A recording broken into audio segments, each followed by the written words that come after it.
Assalamualaikum warahmatullahi wabarakatuh. Saya Reni Noviantisari, angkatan 2018. Kali ini saya akan mencoba untuk membahas mengenai vektor autoregression atau uji VAR dengan menggunakan FUSE. Nah, terlebih dahulu kita akan mengetahui uji VAR ini adalah uji yang digunakan untuk memproyeksikan sebuah sistem dengan variabel runtun waktu dan untuk menganalisis dampak dinamis dari faktor gangguan yang terdapat dalam sistem variabel tersebut. Nah, di mana dalam analisis VAR ini biasanya tidak ada variabel eksogen dalam model. Nah, untuk melakukan pengujian uji VAR, langkah-langkah yang akan kita lakukan ada beberapa uji. Yang pertama, kita akan melakukan uji stasionaritas data. Yang kedua, pemilihan lag optimum. Yang ketiga, uji stabilitas. Yang keempat, uji keintegrasi. Nah, dalam melakukan analisisnya, uji VAR memiliki instrumen spesifik yang memiliki fungsi spesifik dalam menjelaskan interaksi antar variabel dalam model. Instrumen ini meliputi Impulse Response Function atau IRF dan Forecast Error Variance Decomposition atau VD atau biasa disebut Variance Decomposition. Nah, IRF ini merupakan aplikasi vector moving average yang bertujuan melihat seberapa lama goncangan dari suatu variabel berpengaruh terhadap variabel lain, sedangkan VD dalam VAR, Variance Decomposition dalam VAR berfungsi untuk menganalisis seberapa besar goncangan dari sebuah variabel mempengaruhi variabel lain. Nah, untuk menghemat waktu, langsung saja kita telah memiliki beberapa data. Yang pertama, budget defisit atau BD, uang beredar money supply, dan kurs exchange rate. Nah, kita langsung saja ke aplikasi FUSE-nya. Kita ambil data tahunan dari tahun. Data kita yang kita gunakan adalah data tahunan dari tahun 1970 sampai 2015. 1970 sampai 2015. Oke. Lebih dahulu kita input data terlebih dahulu. Kita input datanya.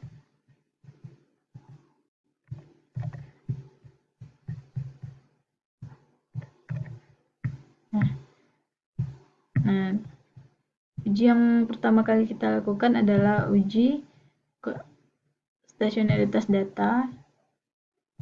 Sambil view, kita lihat terlebih dahulu variabel budget defisit unit load test pada tingkat level.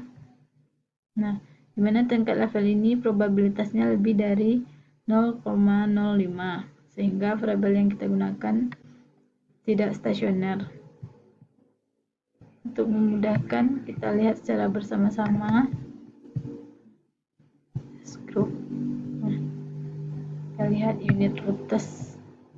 Kita ambil ADF level. Nah, pada tingkat level, semua variabel ini, variabel budget defisit, kita lihat variabel budget defisit probabilitasnya lebih dari 0,05, exchange rate lebih dari 0,05, dan MS lebih dari 0,05, sehingga semua variabel kita belum stasioner, sehingga kita akan menaikkan pada tingkat phase difference. Oke.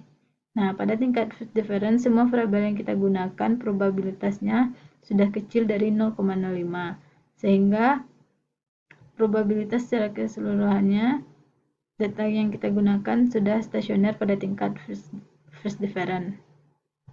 Nah, selanjutnya langkah yang akan kita lakukan adalah kita lakukan estimasi VAR. Nah, kita masukkan variabelnya karena dia pada tingkat phase difference, maka bersamanya adalah D, diferensiasi dari budget defisit, spasi D money supply, dan D exchange rate. Oke, nah dari hasil ini, yang pertama selanjutnya yang kita lakukan langkahnya adalah melihat panjang lagnya. Kita ambil lag structure, kita ambil lag length kriterianya. Nah, kita include aja 8 atau 7 atau 6 saja. Oke. Nah, kita dapat melihat indicate lag order selection by kriterianya dari jumlah bintang yang ada pada setiap variabel atau nilai IC terkecilnya pada bintang yang paling banyak. Nah, di sini bintang yang paling banyak kita lihat pada lag 4, di mana ada 2 bintang dan IC-nya sebesar 46,40. Nah, langkah selanjutnya yang akan kita lakukan estimasi VAR kembali karena kita telah menemukan panjang lagnya. Nah, sini lag intervalnya kita masukkan 4 dengan estimasinya seperti persamaannya, kita masukkan persamaan pada tingkat phase difference tadi. Oke. Nah, setelah ini kita dapatkan, maka kita dapat melakukan uji stabilitas data. Nah, uji stabilitas data, kita ambil lag structure lagi dan kita ambil root graph-nya. Kita lihat grafiknya. Nah, untuk menentukan bahwa data kita ini telah stabil atau tidak, kita lihat inverse root of R karakteristik polinomialnya. Nah, di sini semua data yang kita gunakan itu letaknya adalah di dalam lingkaran ini, berada dalam sekitaran lingkaran, sehingga dapat kita simpulkan bahwasanya data yang kita gunakan ini sudah stabil sehingga dapat dilanjutkan untuk melakukan pengujian selanjutnya. Nah, langkah selanjutnya yang kita lakukan adalah kita melihat hubungan sebab akibat dari parabel ini dengan cara ambil grup statistik. Kita lihat danger causality testnya. Nah, kita masukkan persamaan yang tadi D, BD, DMS, D, E. Oke, lagnya adalah lag 4. Oke. Nah, dapat kita lihat bahasanya dalam hasil estimasi kita ini, kita lihat bahwa hanya ada satu hubungan sebab akibat dari beberapa variabel ini, yaitu bahwa probabilitasnya kecil dari 0,05, sehingga kita lihat bahwasanya MS ini mengakibatkan budget defisit, di mana dia signifikan karena memiliki hubungan timbal balik mana probabilitasnya kecil dari 0,05. Nah, selanjutnya yang akan kita lakukan adalah melihat uji kointegrasinya. Kita lihat kointegration testnya.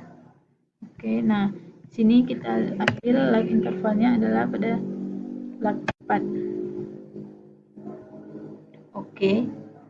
Nah, dari hasil kointegrasinya, syarat dari kointegrasi itu adalah nilai probabilitasnya dari variabel ini kecil dari 0,05. Itu bahwasanya variabel yang kita gunakan terkointegrasi, sementara dalam hasil ini hanya satu yang terkointegrasi, sementara yang lainnya mempunyai probabilitas di atas 0,05, sehingga dapat disimpulkan bahwasanya variabel yang kita gunakan ini memiliki satu kointegrasinya, hanya ada satu yang terkointegrasi, yaitu dengan probabilitas 0,05, sehingga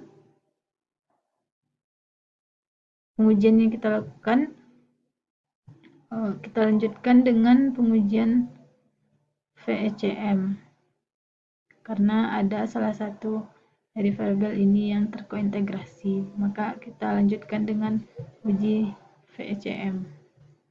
Kita ambil uji estimate question.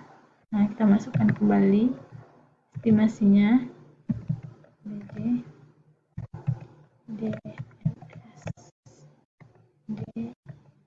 D. Nah, di sini intervalnya 4. Nah, kita ambil vector error correction-nya. Oke.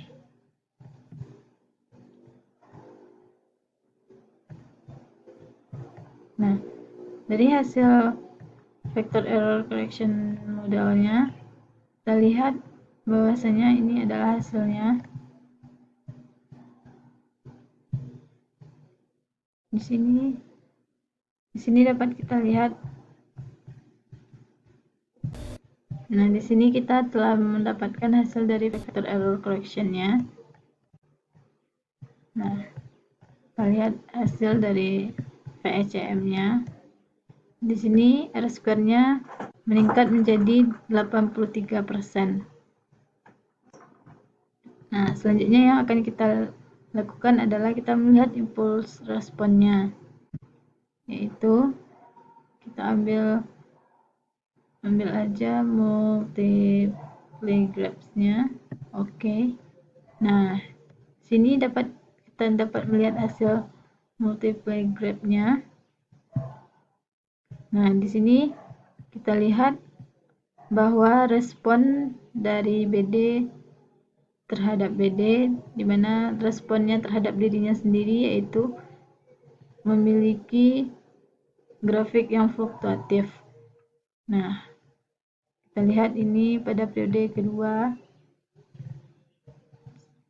Pada periode ketiga meningkat lagi terhadap responnya atau goncangannya terhadap dirinya sendiri. Nah, di sini kita lihat respon BD ini terhadap money supply atau uang beredar. Nah, pada periode pertama dia meningkat, kedua, dan pada periode ketiga dia fluktuatifnya mendatar. Nah, ini adalah bentuk-bentuk respon yang akan kita lihat dari beberapa variabel yang kita gunakan. Nah, di sini ada respon yang akan respon dari money supply dan exchange rate. Nah, di mana respon dari money supply terhadap exchange rate ini berada di bawah titik nol, negatif. Namun pada periode selanjutnya dia mengalami goncangan atau fluktuatif yang mendatar. Nah, untuk lebih mudahnya kita bisa lihat impuls responnya dengan menggunakan tabel. Nah, ini adalah decomposition dari tabelnya. Nah, ini adalah decomposition-nya. Yang pertama yaitu varian decomposition dari BD. Nah, ini dari BD, di mana kalau kita lihat varian decomposition-nya, ini varians periodenya. Nah, ini BD ini terhadap dirinya akan merespon atau mendapatkan goncangan terhadap dirinya sendiri pada periode pertama adalah 100%. Nah, maka untuk periode selanjutnya hingga periode ke-10, respon terhadap dirinya itu menurun menjadi 61%. Nah, sementara respon BD terhadap MS pada periode pertama 0, tidak ada. Nah, responnya terhadap money supply lama-lama akan meningkat hingga 24% pada periode ke-10. Begitu juga dengan respon BD ini terhadap exchange rate atau nilai tukar. Pada periode ke-10 dia akan memberikan respon sebesar 13%. Nah, begitu juga dengan variabel lainnya. Ini respon yang akan diberikan dari MS terhadap BD, MS maupun terhadap dirinya sendiri maupun terhadap nilai tukar. Nah, mungkin sekian yang dapat saya sampaikan. Apabila ada kata-kata yang salah, saya mohon maaf, dan apabila ada kekurangan, saya mohon koreksinya dan sarannya. Terima kasih atas perhatiannya. Saya ucapkan terima kasih. Akhir kata, Assalamualaikum warahmatullahi wabarakatuh.